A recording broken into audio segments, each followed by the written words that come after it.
UP उपचुनाव में कांग्रेस की जिद के बावजूद अखिलेश यादव ने क्यों नहीं छोड़ी फूलपुर सीट। नमस्कार, मैं नरेंद्र कुमार और आप देख रहे हैं NP न्यूज। दरअसल उत्तर प्रदेश की 9 सीटों पर उपचुनाव के लिए नामांकन की प्रक्रिया पूरी हो चुकी है। चुनाव प्रचार जोरों पर है और अब मतदान की घड़ी करीब आती जा रही है। लेकिन एक बात को लेकर चर्चा थम नहीं रही है, वो ये है कि कांग्रेस को समाजवादी पार्टी ने हाथ निशान पर उम्मीदवार उतारने के लिए कोई सीट क्यों नहीं दी।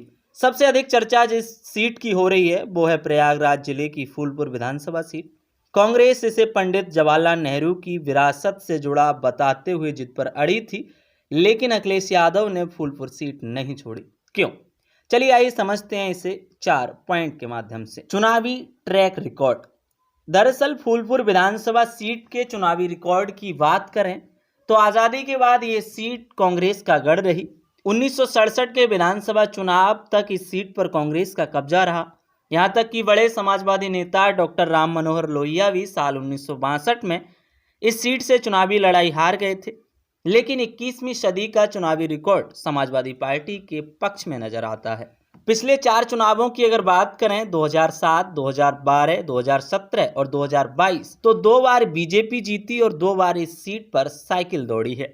2022 के चुनाव में इस सीट पर सपा उम्मीदवार की हार का अंतर 3000 से भी कम वोटों से रहा था। सपा ने कांग्रेस की जिद के पीछे ये सीट नहीं छोड़ी तो इसके पीछे एक वजह यह भी है कि सपा इस सीट पर बहुत ही कम अंतर से हारी है और दूसरी ये कि इस सीट का रिकॉर्ड पिछले 4 चुनावों से सपा के पक्ष में है। डॉक्टर लोहिया और छोटे लोहिया से जुड़ी सीट। दरअसल फूलपुर विधानसभा सीट को पंडित नेहरू की विरासत से जोड़कर कांग्रेस ने प्रतिष्ठा का प्रश्न बना लिया था। सपा के लिए ये सीट कुछ वैसी ही है जैसे कांग्रेस के लिए। नेहरू परिवार की कर्मभूमि रहा फूलपुर आजीवन सपा के राष्ट्रीय उपाध्यक्ष रहे छोटे लोहिया जनेश्वर मिश्रा की भी कर्मभूमि है। इस सीट से डॉक्टर लोहिया चुनाव लड़ चुके हैं। ऐसे में सपा किसी भी हाल में ये सीट गठबंधन सहयोगी के लिए छोड़ने को तैयार नहीं हो सकती। गौरतलब है कि डॉक्टर लोहिया को फूलपुर विधानसभा सीट से 1962 के विधानसभा चुनाव में मात मिली थी। छोटे लोहिया जनेश्वर मिश्रा ने भी फूलपुर को ही अपनी कर्मभूमि बनाया और वे फूलपुर लोकसभा सीट से सांसद भी रहे। सपा के सामने संकट ये भी था कि अगर वह डॉक्टर लोहिया और छोटे लोहिया से जुड़ी सीट सहयोगी दल के लिए छोड़ देती है तो कहीं ना कहीं उसके कैडर में गलत संदेश जाता और हो सकता था कि समाजवादी कार्यकर्ता इस बात से आहत होते। जातीय समीकरण सपा के पक्ष में। दरअसल फूलपुर विधानसभा सीट का जातीय समीकरण अखिलेश यादव के पक्ष में लगता है।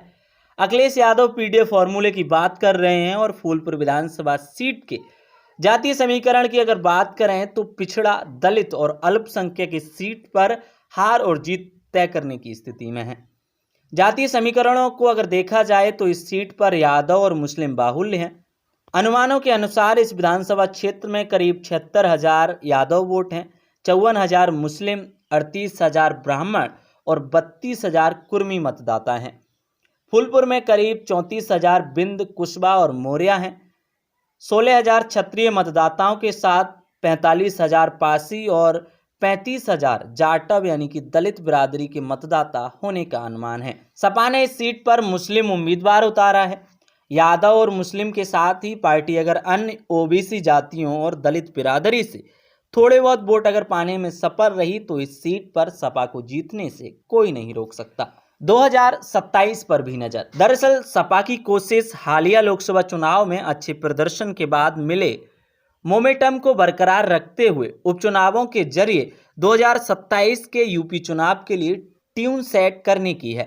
ऐसे में सपा नहीं चाहती कि किसी भी सीट पर कोई ढील रह जाए, खासकर पूर्वांचल में, क्योंकि पूर्वांचल की वाराणसी लोकसभा सीट से ही प्रधानमंत्री नरेंद्र मोदी सांसद हैं, तो वहीं सीएम योगी आदित्यनाथ भी विधानसभा में इस इलाके की गोरखपुर सीट का प्रतिनिधित्व करते हैं। एक पहलू यह भी है कि सपा अगर उपचुनाव में कांग्रेस की डिमांड मान जाती तो वह 2027 के चुनाव के लिए भी एक तरह से सीट शेयरिंग फॉर्मूला बन जाता और अखिलेश यादव ऐसा बिल्कुल नहीं चाहते। फूलपुर विधानसभा सीट के लिए उपचुनाव 13 नवंबर को होना था, लेकिन बीजेपी और बसपा समेत कई पार्टियों ने चुनाव आयोग से कार्तिक पूर्णिमा के त्यौहार का उल्लेख करते हुए मतदान की तारीख बदलने की अपील की थी। राजनीतिक दलों की मांग पर चुनाव आयोग ने मतदान की तारीखों में बदलाव कर दिया।